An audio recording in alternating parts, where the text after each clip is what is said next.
बिस्मिल्लाहिर्रहमानिर्रहीम। अस्सलाम वालेकुम जी, क्या हाल चाल है सबके। उम्मीद करती हूँ आप सब ठीक होंगे। अल्लाह का शुक्र है मैं भी ठीक हूँ जी। तो आज भी बनाने लगी हूँ साइलेट, जो कि रशियन साइलेट है, बहुत मज़े का बनता है। तो उसकी चीज़ें मैंने रेडी कर ली हैं। ये है मैक्रोनी रशियन साइलेट। तो साइलेट बनाने से पहले आप सबसे गुजारिश है, हमारे चैनल को सब्सक्राइब, लाइक, शेयर और बेल आइकन को दबा दें ताकि हमारी हर आने वाली वीडियो का नोटिफिकेशन आप तक बासानी पहुँच सके। तो अभी हम साइलेट बनाना शुरू करते हैं। बिस्मिल्लाहिर्रहमानिर्रहीम। तो सबसे पहले हम 1 कप लेंगे क्रीम किसी की कंपनी भी आप ले सकते हैं, किसी भी कंपनी की, और फ्रेश भी ले सकते हैं। मैंने ली है हलीब कंपनी की। तो ये हम इसमें शामिल कर देते हैं, एक प्यारे से बॉल में डालते हैं इसको निकाल के इधर से। तो बर्तनों को अच्छे से साफ़ किया करें, चीज़ों को ज़ाया ना किया करें।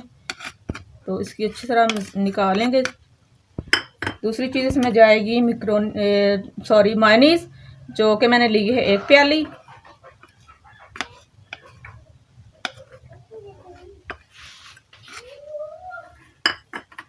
और ये है गाढ़ा दूध 1/2 कप, ये भी इसमें शामिल कर देते हैं। ये मीठे के मुताबिक जितना मीठा आप रखना चाहें उससे अपनी ज़रूरत के मुताबिक इस्तेमाल करें। ये सब चीज़ें मीठी होती हैं। तो इसमें डाल दूंगी मैं 1/2 चम्मच ब्लैक पेपर और 1/2 चम्मच ही डाल दूंगी वाइट पेपर।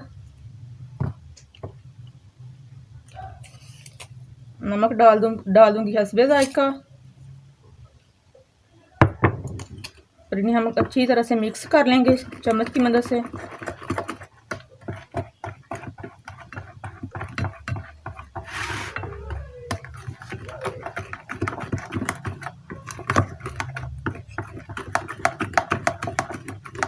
तो ये देखें इस तरह से मिक्स होगी बड़ी अच्छी तरह से। इसमें शामिल कर देती हूँ मैक्रोनी, जो कि मैंने बॉयल कर ली थी ऑयल डाल के अच्छे से। तो ये ठंडी हो चुकी है। अभी इसमें शामिल कर देते हैं 1 प्याली।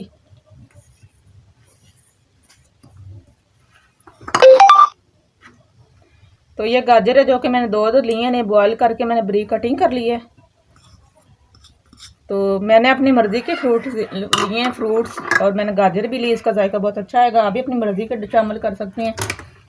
तो अभी इसमें डालूंगी खजूर, और ये मैंने 2 किए थे एप्पल कटिंग, जो कि मैंने बरीक कटिंग कर लिए हैं।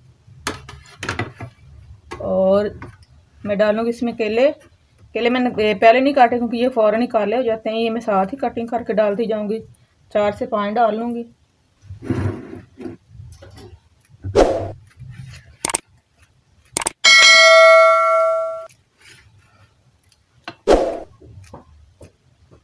तो अभी मैं कर लूँगी इन्हें मिक्स अच्छे से।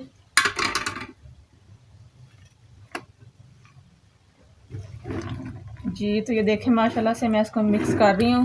इतना अच्छे से हमारा सैलेड तैयार हो गया। और ये सैलेड बहुत मज़े का बनता है, अभी ज़रूर ट्राई करेगा। ये मेहमान आ जाएँ घर में, दावत वगैरह हो तो साथ खानों के बंदा बना सकता है। रमज़ान में इफ्तारी के टाइम बना सकता है, बहुत ही मज़े का बनता है। और ये बच्चे बहुत शौक़ से खाएंगे इसको। इसमें सारे फल वगैरह और सब्जियाँ भी डल जाती हैं, तो बच्चे बहुत इंजॉय करेंगे इसको। तो ये देखिए हमारा मज़े का सैलेड मिक्स हो गया अच्छे से। अभी मैं इसके ऊपर डाल दूँगी कुछ और। जी तो ये देखें माशाल्लाह से हमारा सैलेड हो चुका है रेडी, और ये झटपट तैयार हो जाता है, इतना टाइम भी नहीं लगता। और जैसे कि रोज़ा रखा अफ्तारी में ज़्यादा बनाने का दिल ना कर रहा हो, तो ये सैलेड बनाए, बहुत जल्दी बन जाता है, इतना टाइम भी नहीं लगता। और इसको मैं ऊपर से कर देती हूँ थोड़ा सा डेकोरेट। इसके ऊपर मैं डाल रही हूँ खुश्क आलू बुखारा, इससे ये बहुत मज़े का लगेगा। बहुत से लोग बहुत सी चीज़ें डालते हैं, लेकिन मेरे पास जो चीज़ें पड़ी थी मैंने वही इस्तेमाल की हैं, और इससे बहुत मज़े का बनेगा। और देखें इसकी फाइनल लुक कितनी खूबसूरत लग रही है। और आप भी इस तरह से मेरे तरीके से ज़रूर एक दफ़ा ट्राई कीजिएगा, बहुत मज़े का सैलेड तैयार होता है। तो आपको मेरी आज की वीडियो कैसी लगी मुझे कमेंट्स में ज़रूर बताइएगा। कल मिलूंगी एक नई वीडियो के साथ। अल्लाह हाफिज़।